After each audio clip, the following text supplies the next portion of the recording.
Hola chicos, bueno, espero que se encuentren bien.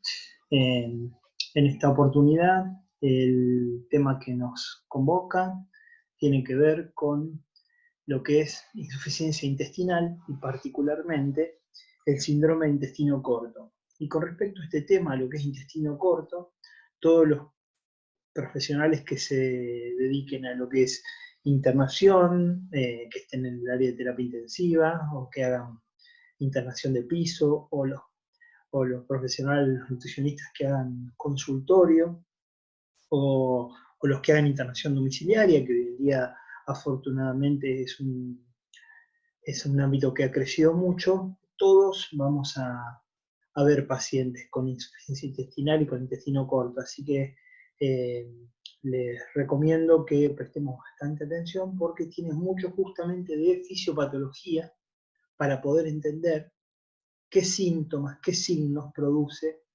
este tipo de insuficiencia intestinal. ¿Y cómo lo definimos? Como signos y síntomas secundarios a la alteración en la absorción del intestino delgado. Y eso tiene que ver con todo lo que esté relacionado con mala absorción de macro y micronutrientes, electrolitos y agua. Obliga a que todos estos pacientes reciban soporte nutricional por vía parenteral, enteral o por vía oral. Estos no son excluyentes, es decir, que muchas veces vamos a ver que se van suplementando, es decir, que, o complementando, mejor dicho. A veces tenemos pacientes con las tres vías de nutrición.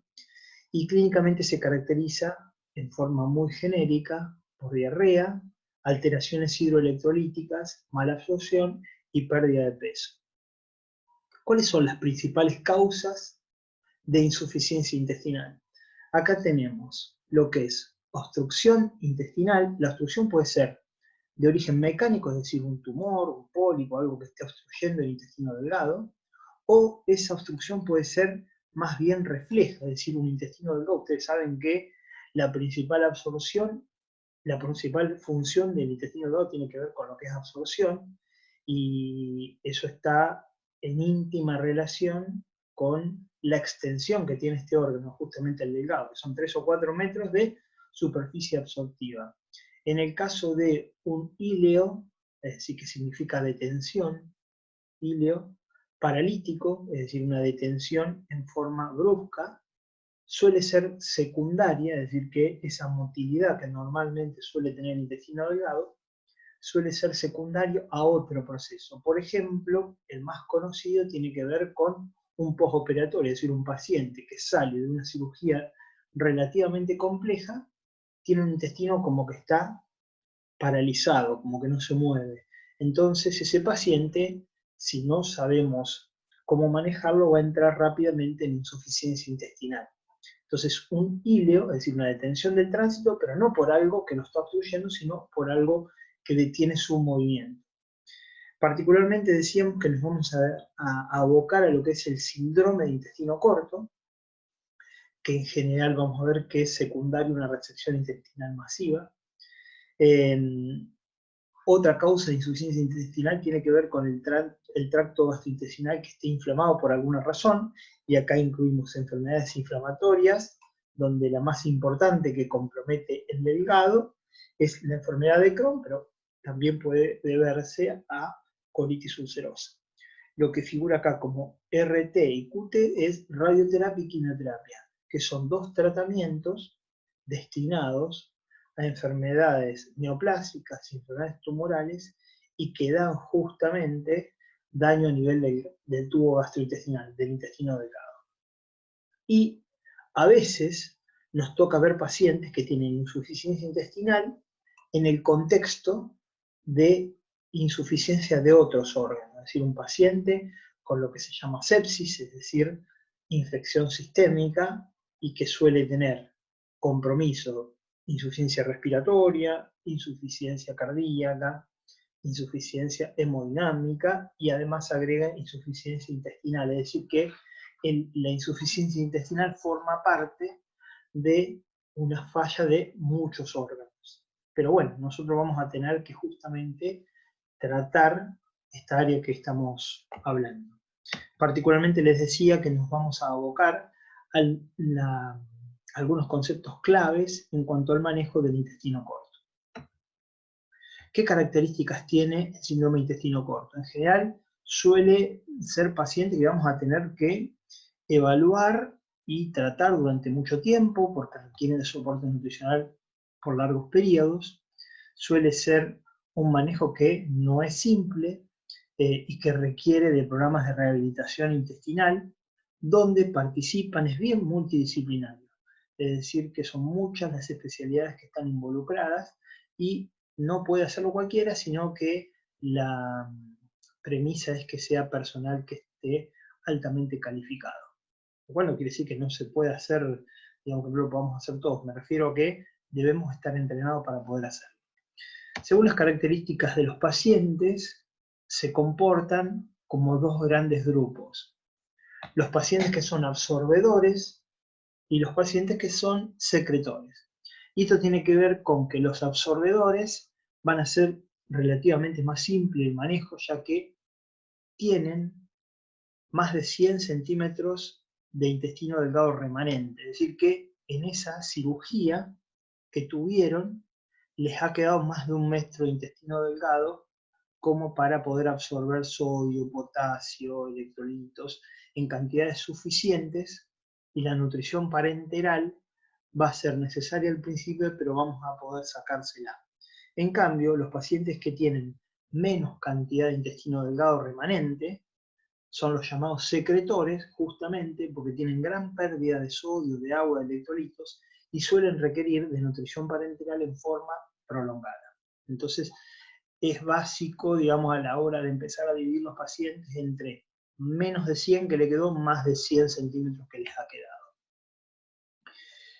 Particularmente el intestino corto es resultado de una reducción en la extensión de la mucosa intestinal, es decir, que luego de un tratamiento, generalmente quirúrgico, se produjo una resección importante, amplia de ese intestino delgado, que llevó a que ese paciente tenga una menor superficie absortiva, con la consecuente malabsorción de nutrientes y desnutrición.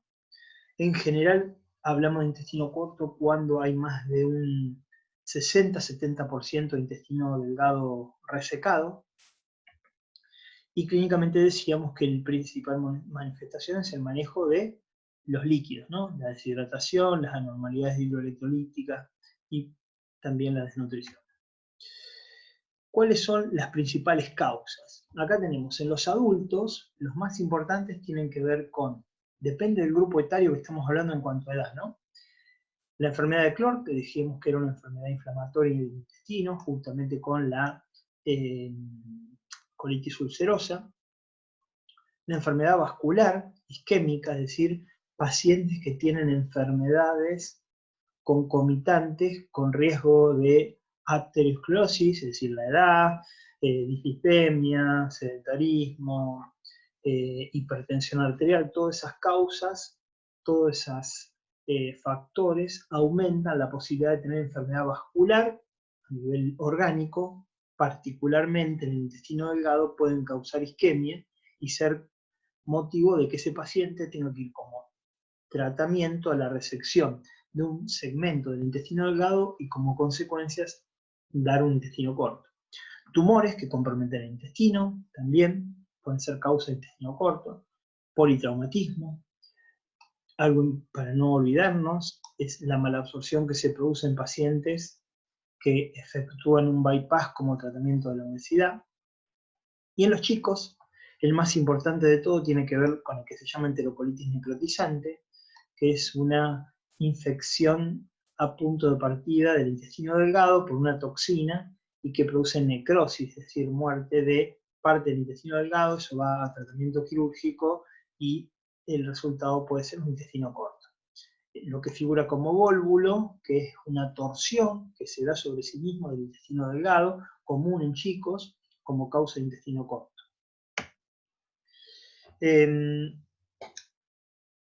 cuanto a la fisiopatología, el cuadro puede tener distintos grados de severidad dependiendo de varios factores, es decir, es importante rápidamente tratar de ver qué paciente es el leve, qué paciente es el que está más comprometido, para saber cuál es el pronóstico. Y acá, como en toda patología significativa, la edad y el estado clínico, es decir, los antecedentes. La extensión del intestino resecado. Una cosa, decíamos, es que haya una resección masiva, donde queden menos de 100 centímetros de intestino delgado remanente, y otra cosa es que haya sido un segmento solo muy pequeño. Después el sitio anatómico es importante. Una cosa es que la resección sea de la parte proximal y otra cosa es que sea de la parte distal. Es decir, que la extensión y el sitio son importantes. La presencia o no de resección gástrica, si vemos que hay pacientes que como parte de su enfermedad de base han tenido resección también de parte del estómago, porque recuerden que el estómago regula mucho lo que es el vaciamiento y nos vamos a encontrar con un agravante si no tenemos parte del estómago. Si hay o no válvula ileocecal. Recuerden que la válvula ileocecal, como su nombre lo dice, está en la unión entre el intestino delgado y el colon. Esta válvula tiene como función principal el freno de la motilidad, es decir, que es como una especie de filtro de barrera y a su vez evita que la gran concentración de bacterias que hay dentro del colon refluya o colonice el intestino delgado. Entonces, ¿y por qué lo ponemos acá? Porque hay enfermedades del intestino delgado que suelen comprometer el ileón y el tratamiento es la resección justamente de todo ese segmento, el ileón y el ciego. Entonces, hay pérdida de la válvula ileocecal. Entonces, que un paciente, como consecuencia de la cirugía, haya tenido la resección de la válvula ileocecal, tenemos que conocerlo. Y otro factor importante es la adaptación de ese intestino delgado remanente.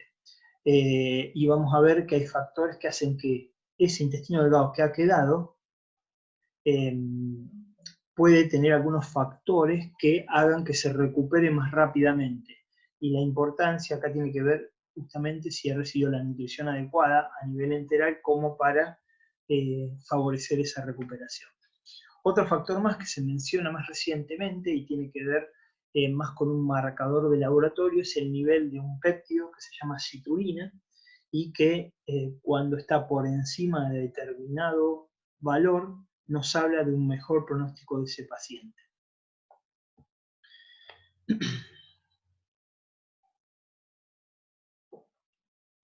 Bueno, ustedes saben que tenemos entre 3,5 y 4 metros de intestino delgado, así que las consecuencias de un intestino o de la pérdida de parte del intestino delgado las vamos a ver fundamentalmente a nivel malabsortivo.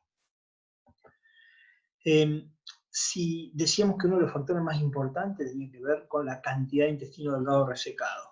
Si resecamos o si tenemos un paciente que tiene o le han resecado menos de la mitad del intestino delgado, ese paciente va a tener un buen pronóstico y su intestino corto va a ser más bien transitorio. Si la resección es casi de la tercera cuarta parte, es decir, que le ha quedado menos de 1 metro de intestino delgado, en general se va a comportar como una malabsorción que va a requerir bastante intervención por parte nuestra. Así que la complementación por vía oral, medicamentos que disminuyan las pérdidas, a veces la nutrición parenteral transitoria, va a ser prácticamente la regla. Y cuando la cantidad de intestino delgado resecado sea mayor, la nutrición parenteral a largo plazo prácticamente será el tratamiento de forma permanente. Bueno, un poco más de lo mismo, es decir, intestinos delgados que sean de menos de 100 centímetros que han quedado van a requerir de un intenso apoyo nutricional. ¿Y qué podemos recordar con respecto a sitios de resección? En la primera parte del intestino delgado las vellosidades suelen ser más altas, es decir, que la capacidad absortiva suele ser mayor, así que si pierdo parte del intestino delgado proximal, es probable que el compromiso malabsortivo en general sea más importante. Por lo tanto, la resección de los pacientes que tengan resecciones más proximales van a tener un compromiso mayor. Al intestino delgado aproximadamente le llegan entre 7 y 8 litros diarios de líquido. Así que fíjense la cantidad de líquido que tiene que manejar este intestino delgado. De eso absorbe gran parte para llegar casi 1 litro y pico, 1 litro y medio al colon, que se va a encargar de absorberlo para dejar entre 200 y 300 centímetros cúbicos, que es lo que va a formar parte de la materia fecal. Así que el colon suele tener una cierta capacidad de compensar eso que no ha absorbido el delgado, pero la mayor parte se absorbe en el intestino delgado. Si tenemos que recordar algunos segmentos que tienen especializada su función de absorción, tenemos que acordarnos que en el ilion hay mecanismos especializados de transporte de sales biliares y B12. Esto quiere decir que si yo tengo un paciente que tiene la resección del ilion, es decir, la parte distal del delgado, seguramente va a tener compromiso en la absorción de la B12. Recuerden que el camino de la B12 era ingesta, tengo que tener una buena cantidad de factor intrínseco en el estómago para poder unir la B12 y llevarla al delgado para ser absorbida en el ilion. Entonces tenemos que tener un ilion indemne. Las sales biliares también se absorben en el ilion. Recuerden que las sales biliares tienen como función el metabolismo, digestión y absorción de las grasas. Entonces, si yo no tengo una buena cantidad de sales biliares, seguramente va a haber esteatorrea.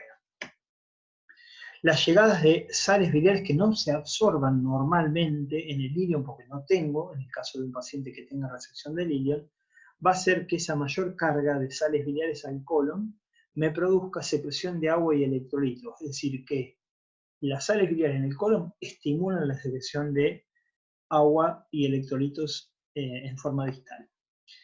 Y por último, la válvula ileocecal regula el tránsito y previene el sobrecrecimiento. Algo mencionamos hace un ratito de la importancia de si un paciente tenía o no tenía válvula ileocecal. Muchas enfermedades que comprometen el delgado, fundamentalmente el ilion o el colon derecho, afectan la válvula ileocecal y parte del tratamiento es la resección de esa válvula. Y esto es lo que les comentaba recién con respecto a las sales biliares, digamos. Si yo no tengo ilion o tengo muy poco ilion, el pool de sales biliares, recuerden que las sales biliares, ¿quién las sintetiza? Son sintetizadas por el hígado, secretadas a nivel del intestino delgado y me sirven para la absorción de las grasas. Cuando llegan al ilion se reabsorben en un 90% y vuelven al circuito este que se llama enterohepático. Cuando no tengo buena absorción de esas sales biliares porque no tengo ilion, va a haber una alteración en la absorción de las grasas y de esa manera va a ser causa de esteatorrea.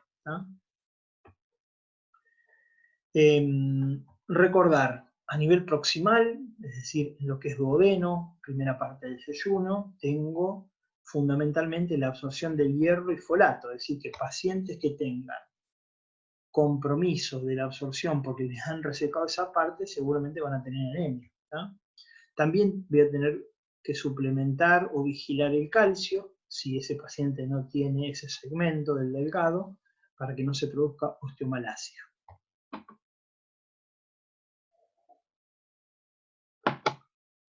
Algo que quería comentarles. Una de las complicaciones que suelen tener estos pacientes también son los cálculos. Cálculos hablamos de piedras, ¿no? O, como debería llamarse, es litiasis renal. ¿Y por qué se produce mayor cantidad de litiasis renal? Decíamos que estos pacientes suelen cursar con malabsorción grasa, ¿no? Es decir, no tienen sales biliares, las grasas quedan en mayor cantidad en el intestino delgado y son excretadas por materia fecal. Eso es esteatorrea. Normalmente, cuando yo no tengo esteatorrea, el calcio se suele unir al oxalato, el sobrante de calcio, y se elimina por materia fecal. Es decir, que tiene que haber una relación calcio-oxalato dentro de determinados valores. Cuando yo tengo un paciente que tiene esteatorrea, es decir, que tiene grasas aumentadas en el delgado que después van a ser expulsadas por materia fecal, esas grasas me van a llevar gran parte del calcio. Entonces va a haber un aumento del oxalato libre, es decir, que tengo mayor cantidad de oxalato libre, no lo voy a absorber, mejor dicho, perdón, sí, lo voy a absorber, al estar libre, tengo mayor posibilidad de absorberlo, ese oxalato libre. Y va a ser excretado por vía renal, formando parte de los cálculos que aparecen a nivel del riñón.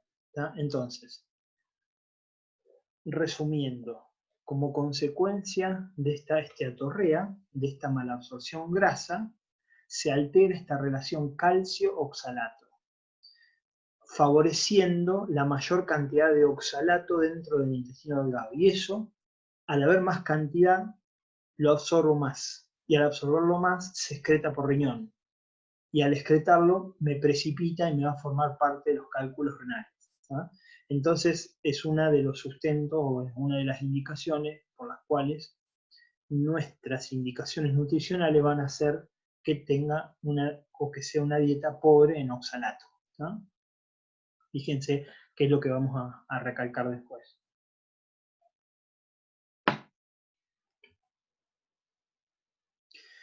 Esto lo mencionamos hace un ratito, decíamos que si un paciente tiene o no tiene la válvula ileocecal dentro de lo que le han resecado, es importante saberlo, es decir, vamos a tener que hablar con el paciente, hablar con el cirujano, ver el parte quirúrgico dentro de su tratamiento, ya que tiene un rol importante en impedir ese reflujo de bacterias que suele haber desde el colon hacia el ileo, es decir, hay bacterias, ustedes saben que en el colon tenemos más bacterias que en el delgado, así que si no tengo una barrera como la válvula, es probable que tenga lo que se llama sobrecrecimiento. Y suele ser también un freno mecánico, así que es parte de la prevención de las diarreas su función. ¿no? Decíamos que era importante conocer bien la fisiología de los segmentos del delgado, de su función, porque si no lo tenemos, ahí va a venir la consecuencia o la manifestación clínica.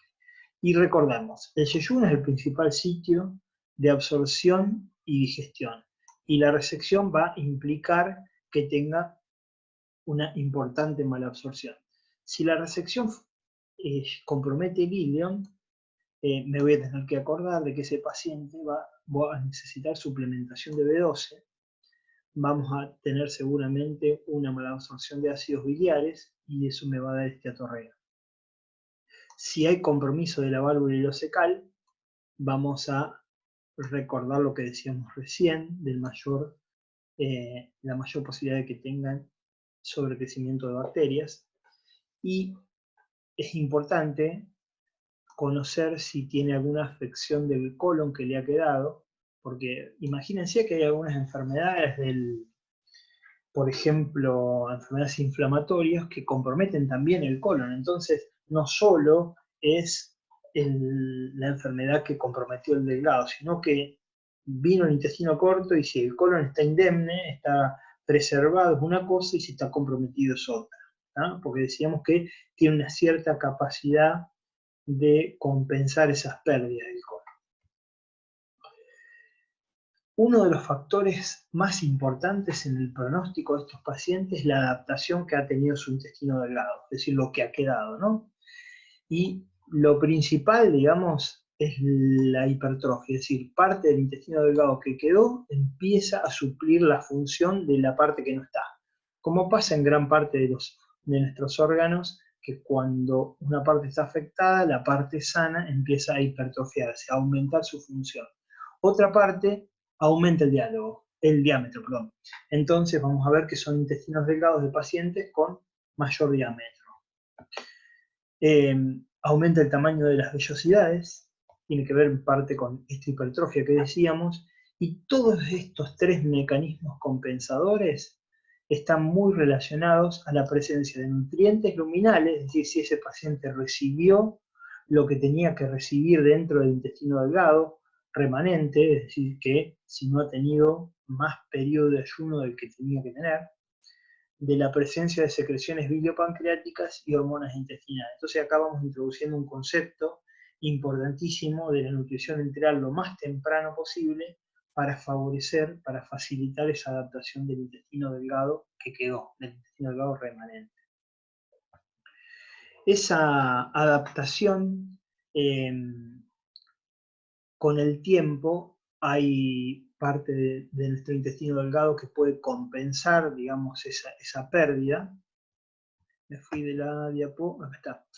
Y el ilion se adapta mejor que el yeyuno ante la pérdida de un segmento del intestino delgado. Entonces podríamos decir que el ilion se yeyuniza más fácil. ¿Y por qué tiene que ver esto? Porque el ilion es más especializado en cuanto a la absorción. Recuerden que B12 y sales biliares se absorben únicamente ahí, en el ilion. Algunos conceptos que quería recalcar. El intestino corto, solamente recibiendo parenteral, voy a tener atrofia intestinal agregada. Es decir, que la parenteral va a ser imprescindible, pero la enteral en algún momento, principalmente al inicio, va a ser necesaria para estos mecanismos que decíamos de adaptación, de hipertrofia, de elongación, de aumento de diámetro. Y ambas son complementarias. La parenteral nos da sostén, la enteral promueve trofismo y adaptación del intestino remanente. Hay algunos factores que nos hablan de si un paciente va a evolucionar mejor que otro. Entonces es importante conocerlos. Y esto hay mucho que es muy clínico, muy de conocer al paciente, tener una buena anamnesis y la historia clínica del paciente. La edad, sabemos que todas patologías que sean serias, digamos, a mayor edad, peor pronóstico. La longitud de lo que ha quedado, decíamos que más de 1 metro, menos de 1 metro era diferente. El sitio de resección, decíamos que la parte distal se adapta mejor que la parte proximal, que quede claro eso. Así que si tengo intestino delgado distal, la adaptación va a ser más fácil. Que no tenga válvula ileocecal y colon, es decir, que eso va a ser de peor pronóstico, si no tengo esa parte de nuestro intestino delgado, que haya quedado enfermedad en él. Justamente, nosotros estamos hablando, por un lado, de lo que quedó, pero que esa parte que haya quedado esté sana, porque una cosa es un paciente que tenga que haya tenido una obstrucción intestinal, se resecó el intestino delgado comprometido, se unió y después, digamos, no ha quedado enfermedad residual, pero si la enfermedad primaria tenía que ver con un linfoma, que es un tumor, por ejemplo, o con enfermedad isquémica, que suele ser más difuso el compromiso, ahí sabemos que son, o el Crohn sería un ejemplo, ¿no? Sabemos que son pacientes que probablemente requieran de nuevos tratamientos resectivos de cirugía. La adaptación del intestino residual, decíamos que una de las primeras cosas que teníamos que ver es si el paciente había tenido un buen contenido intraluminal de nutrientes como para favorecer esa adaptación de lo que quedó. ¿tá? Entonces fíjense edad, cantidad de intestino que quedó, sitio, si tiene o no tiene válvula ileocecal, si quedó o no quedó enfermedad en lo que quedó. Y insisto bastante en esto, en lo que es adaptación, porque va a ser prácticamente lo que va a definir el pronóstico de este paciente a largo plazo y cuánto tiempo deba recibir de nutrición parenteral. ¿tá? Que nutrición parenteral hoy en día podemos hacerlo en domicilio sin problema, es decir, que no es sinónimo, como hasta hace un tiempo, de internaciones prolongadas. ¿Qué podemos recalcar en cuanto a puntos del tratamiento de los pacientes con intestino corto? Hay una primera etapa que es postoperatorio inmediato, es decir, en las primeras semanas después de la intervención quirúrgica o los primeros meses, donde lo clave acá es la reanimación hemodinámica y el control de los electrolitos, es decir, reponer cantidad de líquidos que haya perdido, que va perdiendo, sodio, potasio, cloro, magnesio, todos electrolitos que son importantes para la función de muchos órganos. La nutrición parenteral va a ser la forma de nutrición inicialmente y van a ver que son pacientes que van a recibir una pequeña cantidad de nutrición enteral solo para el trofismo. Es decir, el objetivo acá del aporte enteral es solo trofismo, no es alimentar al paciente, sino que la necesidad de la parte nutricional va a pasar por lo parenteral y la enteral es solo para favorecer eso que decíamos de adaptación. ¿tá? Y a nivel nutricional, las fórmulas indicadas en estos casos tienen que ser semialimentales, es decir, que sean de muy fácil digestión y absorción y enriquecidas con glutamina, que son un aminoácido que favorece el trofismo de la célula del intestino delgado, del enterocito. Esa es la primera parte. El segundo periodo, que ya más de adaptación, consiste en optimizar el valor de macro y micronutrientes. Ya me podré a ver balances de determinados micronutrientes, macronutrientes, como para no estar por debajo, para optimizar valores de laboratorio. En esta etapa se suele prestar atención a qué vía va a ser la que va a recibir a más largo plazo, qué catéteres son los que vamos a utilizar. Ustedes saben que hay diferentes formas o tipos de catéteres para nutrición parenteral y vamos a empezar a hablar de lo que se llama ciclización del soporte nutricional. Es decir, cuántos días requiere de parenteral y cuántos días de enteral. La fórmula que utilizamos enteral suele ser una polimérica que puede tener fibras para favorecer la presencia de ácidos grasos de cadena corta que sabemos que tienen función o que son tróficos de la célula del colon, en este caso, ¿no? del colonocito. Y la tercera etapa, que en general es ambulatoria, siempre, y tiene que ver con la valoración nutricional a más largo plazo, donde el plan suele ser exclusivamente bioral, y esto lo vamos a saber cuando el 80% del requerimiento de ese paciente lo podamos hacer por esta vía, es decir, vamos a llegar a un punto donde, aportándole en forma progresiva por vía oral, ese paciente va a cumplir todos esos requerimientos. Podemos hablar de hidratos de carbono complejos, proteínas de alto valor biológico y grasas que suelen ser controladas, y como recomendación el fraccionamiento de las comidas de bajo y que sean de bajo volumen. Y este es el esquema escalonado que solemos utilizar para lo que hablábamos recién de la ciclización. Es decir, fíjense cómo un paciente al principio sale con 7 días de parenteral, puede irse a casa también de esta manera. Después vamos a ver que va a tener 5 de parenteral y 2 de enteral de los 7 días de la semana, 4 y 3, y vamos a ir pasándolo a la mayor parte de enteral hasta recibir solo alimentación oral en forma fraccionada y definitiva. Eso sería el camino en general progresivo de cómo ir pasando de una vía de alimentación a otra. Esto no hay una cantidad de tiempo determinada, es particular a cada paciente y puede llevar a veces hasta años dependiendo de la severidad del cuadro, ¿no?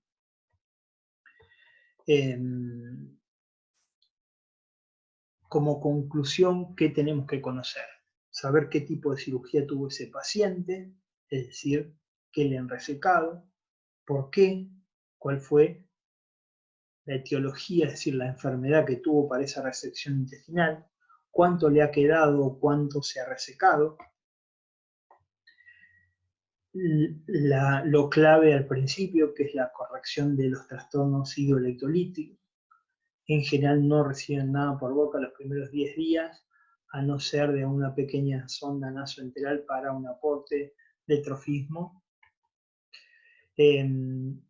La regla es la nutrición parenteral con un pasaje gradual a enteral, según el esquema que les mostraba hace unos minutos. Las dietas suelen ser en general al principio líquidas, no tienen que tener lactosa para evitar la mala absorción de lactosa. Los suplementos de calcio, magnesio y hierro prácticamente están en todas las fórmulas. Debemos prestar atención en controlarlos, a ver qué nivel tenemos a nivel de sangre. Nos podemos ayudar con algunos medicamentos antidiarreicos para frenar el tránsito del intestino y de esa manera favorecer la absorción y mejorarle la calidad de vida del paciente. Uno de los que utilizamos es el octiótido. Y a nivel, en cuanto a contenido calórico, esto es variable, pero no menos de 30 a 60 kilocalorías día para llegar, ese sería el objetivo. Vamos a empezar obviamente con menos y lo vamos a ir aumentando de forma gradual. Y en general el contenido graso es bajo para evitar la esteatorrea, favoreciendo la presencia de triglicéridos de cadena media. Dentro de las recomendaciones de la alimentación oral, tiene que ser baja en cantidad de oxalatos para evitar la formación de los cálculos de oxalatos. Recuerden que tenía que ver con esta esteatorrea que había, que se llevaba el calcio, que alteraba esta relación calcio-oxalato, y ese oxalato libre lo absorbía y precipitaba a nivel renal. Así que la cantidad de oxalato que le vamos a dar va a ser baja, pobre en residuo para evitar las diarreas o manejar mejor las diarreas. Raciones de poca cantidad y bien fraccionada. Recordar que vamos a requerir seguramente de cantidad de B12, de vitaminas liposolubles si tenemos esteatorrea, el magnesio y el zinc, que vamos a tener que darlo por vía parenteral porque se suelen absorber muy pobremente cuando hay diarrea y suelen ser causa de diarrea cuando hay déficit, entonces son cosas que tenemos que controlar.